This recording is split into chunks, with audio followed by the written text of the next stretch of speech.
Hello అండి, అందరికీ నమస్తే. మేము వారణాసిలో ఉన్నామండి. అయితే ఇప్పుడు మేము వారణాసిలో ఉన్న ఇక్కడ లలితాదేవి గుడికి వెళ్ళామన్నమాట. లలితాదేవి గుడి చూసేసుకుని అక్కడి నుంచి మణికర్ణిక ఘాట్లో స్నానం చేయడానికని బయలుదేరామన్నమాట. ఇదిగోండి లలిత అమ్మవారు గుడి లోపలైతే చూపించకూడదు అమ్మవారిది. లోపలైతే అసలు ఎంత అద్భుతంగా ఉంటారో తెలుసా అమ్మవారు. చాలా చాలా బాగుంటుంది.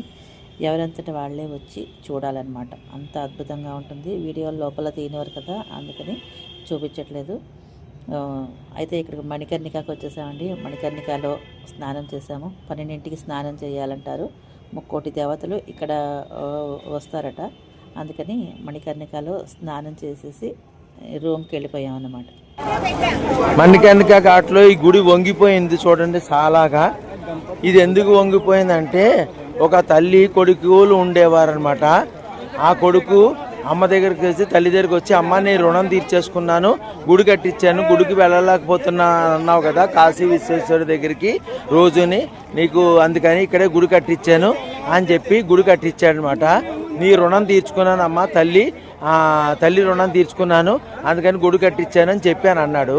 అంటే వెంటనే తల్లి రుణం తీర్చుకోలేనిది, ఎంత యజ్ఞ యాగాది క్రతువులు చేసినా కూడా తల్లి రుణం తీర్చుకోలేనిది. అలాంటి అప్పుడు వెంటనే తల్లి రుణం తీర్చలేదు కదా అని చెప్పి గుడి కట్టిన ఇలా వంగిపోయిందనమాట. వంగిపోతే ఏదైనా భిన్నం అయిపోతే విరిగిపోతే పనిచేయదు కదా, ఈ గుడి పనిచేయదు అనమాట. తల్లి రుణం తీర్చుకోలేనిది అన్నదానికి ఇది ఒక నిదర్శనం అన్నమాట. ఖచ్చితంగా విన్నారు కదా, ఈ టెంపుల్ ఎందుకు ఇలా ఒరిగిపోయిందో మీకు వివరంగా చెప్పాడు కదా, విన్నారు కదా.